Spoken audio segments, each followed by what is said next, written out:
Hello दोस्त, स्वागत है आप सभी का आपके अपने यूट्यूब चैनल केएमटी क्रांति में। दोस्त, आज हम बात करेंगे मैथमेटिक्स के ऐसे टॉपिक के बारे में जो कि है हाइट एंड डिस्टेंस, यानी वो हाइट एंड डिस्टेंस जो कि अपने आप में बहुत ही महत्वपूर्ण होता है। हम इसलिए महत्वपूर्ण होता है जैसे हम कहीं भी खड़े हैं और हम किसी टॉप को देख रहे हैं या किसी ऊंचाई पर हैं, नीचे किसी चीज़ को देख रहे हैं, तो हम बिना नापे बिना पैमाइश किए हम ज्ञात कर सकते हैं कि विदाउट मेजर कि इसकी हाइट कितनी है, या अगर हम ऊपर देख रहे हैं नीचे देख रहे हैं कि इसकी हमारे पास से जो आधार है इसकी डिस्टेंस कितनी है। तो ये एक जादू है, समझिए दोस्त।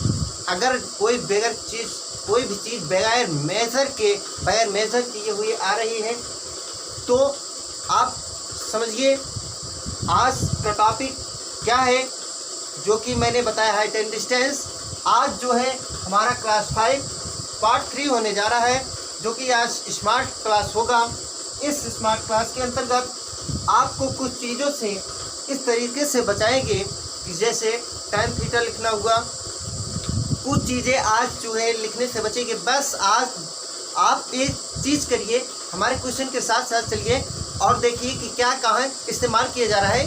तो चलिए दोस्त, बिना कुछ भी देर करते हुए आइए हमारे क्वेश्चन की तरफ और देखते हुए अच्छे क्वेश्चन क्या है।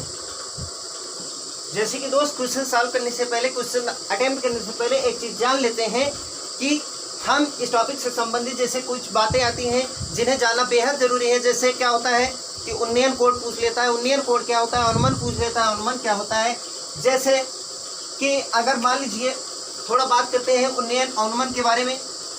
जैसे दोस्त, ये मैं एक बी पॉइंट पे जो परपेंडिकुलर है, ये लंब होता है, ये परपेंडिकुलर, और ये जो है ये बेस आधार होता है, और ये जो है 90 डिग्री सामने की जो भुजा है ये हमारी हाइपोटेन्यूज यानी कर्ण होती है। ये मैं एक पॉइंट ले रहा हूँ, ये सी पॉइंट है। अगर आप देख रहे हैं दोस्त, अगर मैं उन्नयन कोण की बात कर रहा हूँ कि कोई बंदा अगर सी पॉइंट पर है, मान लीजिए ये मीनार है, मीनार की टॉप को देख रहा है, तो जब वो अपनी, मान लीजिए ये इसकी क्षैतिज रेखा है, अगर इस तरफ देख रहा है तो शून्य कोण बना रहा है। अपनी दृष्टि को मान लीजिए वो थीटा डिग्री उठाया इधर की तरफ, जब उठाकर अपनी निगाह को ऊपर की तरफ इस टॉप को देख रहा है, तो इसको हम क्या कहते हैं कि उन्नयन कोण। क्या कहेंगे? उन्नयन कोण, यानी नीचे से ऊपर की तरफ देखी जा रही। सेम दैट ये जो है एक जो क्या है, ये परपेंडिकुलर है, ये बिंदु से ये डी ले लेते हैं, डी ए डी पे क्या है, ए भी परपेंडिकुलर है। ये लंबवत की बात करें, अगर कोई बंदा ए बिंदु पर है, अगर डी पॉइंट को देख रहा है, तो मान लीजिए कितने को कोण बना रहा है, 0 डिग्री का कोण बना रहा है। वो अपनी दृष्टि को अगर सी पॉइंट को देखना चाहे तो कुछ झुकाएगा इधर की तरफ। अपनी दृष्टि को जब झुकाया तो इस सी बिंदु को देख पाया। तो झुकाने का तात्पर्य क्या हुआ, ये जब झुका रहा है तो इसलिए क्या यूज किया जाएगा, अनुमान, यानी अपनी दृष्टि को झुकाना, इसके लिए अनुमान शब्द यूज होता है, अनुमान कोण होता है।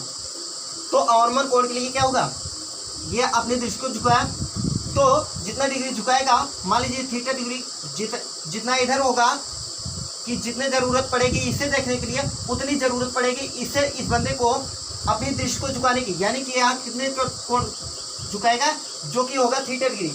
अगर हम देखा जाए, अगर इस आधार से अगर नहीं समझ पा रहे हैं थीटा डिग्री कैसे हो रहा है, हम चलिए थोड़ा बढ़ा देते हैं। तो जिसमें एडी और बीसी क्या है, एडी और बीसी हमारी जो है वो समांतर रेखा है। समांतर रेखाओं के जब तो एक तिर्यक रेखा जो कि ए सी पॉइंट है, ये सी जो है तिर्यक रेखा है। ये तिर्यक रेखा क्या कर रही है, ये ए बिंदु पर और सी बिंदु पर काट रही है। अब देखें तो ये थीटा है जो कि क्या है, एकांतर अंतर कोण है।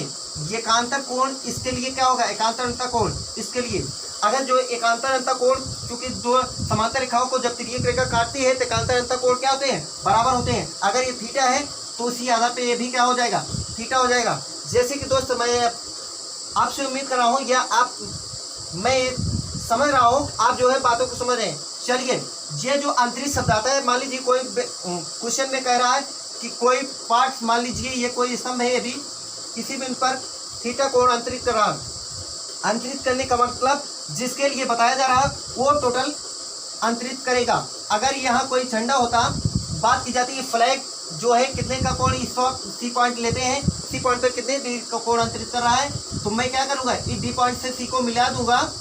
तो ये जो अंतरित शब्द है केवल और केवल क्या होगा, इस जो झंडा है इसके द्वारा अंतरित किया जाएगा, ना कि मान लीजिए थीटा कोण है तो इस झंडे के द्वारा थीटा कोण यहाँ पे अंतरित किया जाएगा, ना कि टोटल जो है बी से डी तक, यानी स्तंभ और ये जो फ्लैग है इसको मिलाकर। तो जैसे कि मैं समझ रहा हूँ, आप समझ रहे हैं कि अंतरित शब्द क्या है, उन्नयन क्या है, अनुमान कोण है। चलिए अब हम चलते हैं अपने क्वेश्चन की तरफ, जो कि आज इंपॉर्टेंट हो गए। तो बिना कुछ देर करते हुए चलिए बारी बारी अटेम्प्ट करते हैं दोस्त।